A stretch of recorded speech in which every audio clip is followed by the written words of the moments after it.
ano passado foi tomado por algumas polêmicas sobre temas relacionados à questão da segurança pública. O principal deles foi o debate sobre a redução da maioridade penal de 18 para 16 anos. Ao mesmo tempo, uma outra discussão esquentou os debates aqui no Congresso, a revisão do chamado Estatuto do Desarmamento. Sem falar numa polêmica antiga, a necessidade de uma lei orgânica das polícias, os projetos de unificação e os limites de competência entre as diversas polícias, além, é claro, das disparidades salariais entre os integrantes de cada uma delas. O deputado Alberto Fraga, do DEM do Distrito Federal, esteve no centro de todos esses debates. Ele conversa agora com a gente sobre as perspectivas para cada um desses temas no ano parlamentar que está começando. Deputado, queria começar sobre a questão da maioridade penal, como eu citei aqui logo no início.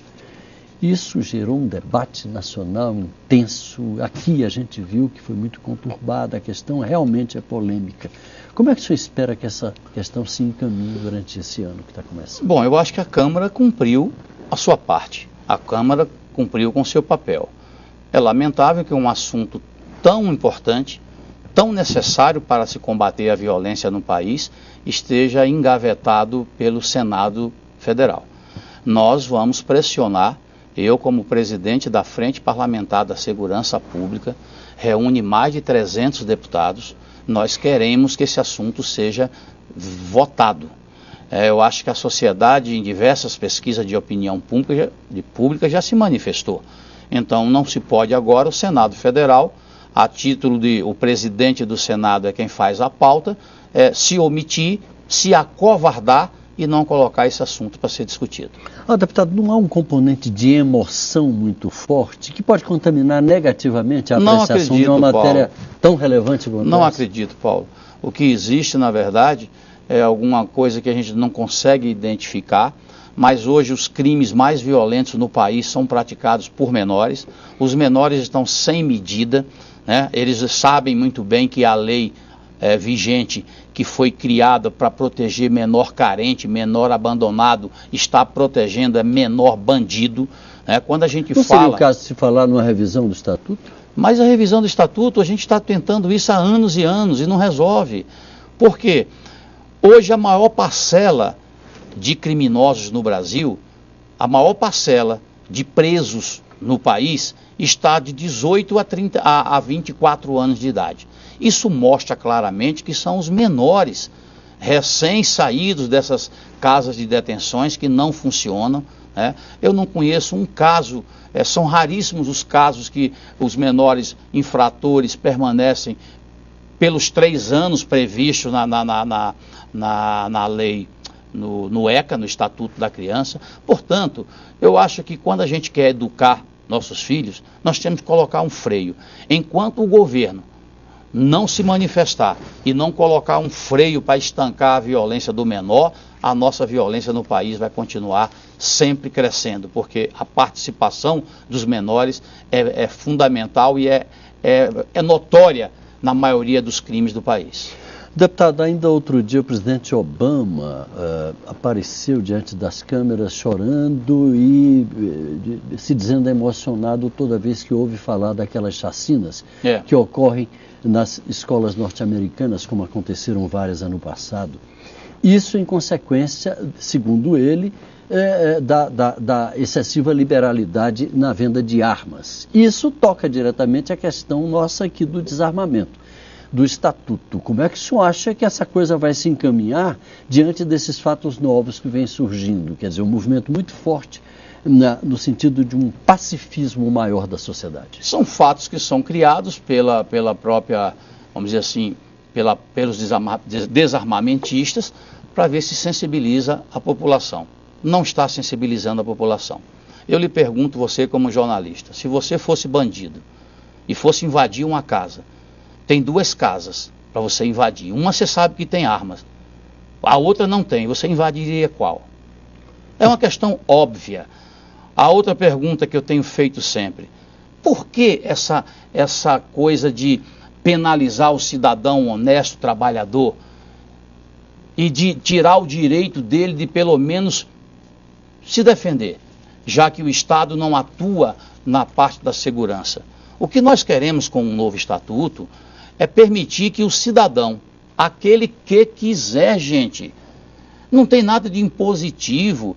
Aí os desarmamentistas, pela falta de argumentos, ficam inventando um monte de bobagem, dizendo que nós vamos armar o Brasil, que o Brasil vai ser um faroeste. Não é verdade.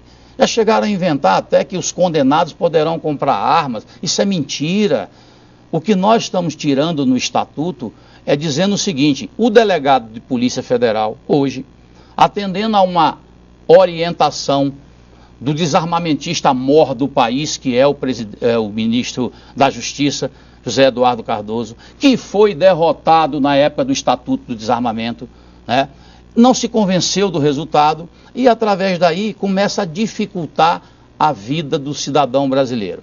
Hoje, se o cidadão, empresário, que mora distante, que transporta valores, precisa comprar uma arma, você não pode partir da premissa que quem quer comprar uma arma é bandido, porque bandido não entrega a arma dele. O bandido, ele compra a arma, é na feira do rolo, não é na loja comercial, não. Isso quem faz é o cidadão de bem. E o que mais me impressiona é o seguinte: o governo que se preza, era melhor ter o controle das armas no país do que não ter. Ou seja, se eu perguntar hoje ao governo quantas armas de fogo existem no país, ele não sabe. Não sabe porque é burro, porque é incompetente. É muito melhor você saber quantas armas existem no país, cadastradas pelas pessoas de bem, do que não saber. Então, essa situação precisa ser revista e o governo tem que parar de achar que é o dono da verdade, porque não é. A incompetência do governo na segurança pública, os números estão aí para mostrar. Deputado, em que pé estão os projetos nesse sentido aqui dentro da Câmara? Nesse momento, o que está aí para ser votado? Nós aprovamos a comissão especial, o Estatuto do Desarmamento. Não temos pressa de trazer para o plenário, porque a gente sabe que chegando no Senado vai ser a mesma coisa da redução da idade.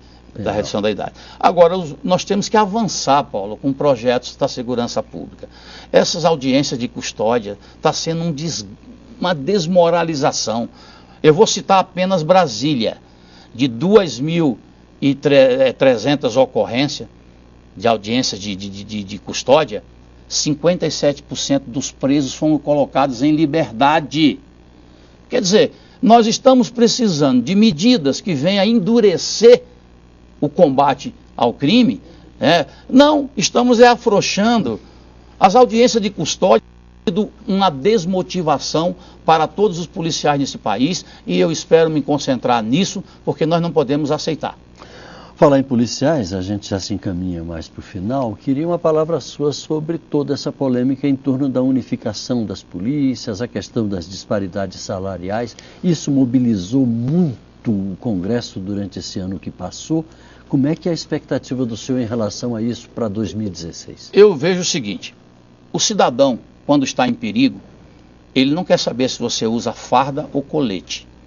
Ele quer a presença da polícia. Eu sou favorável à unificação.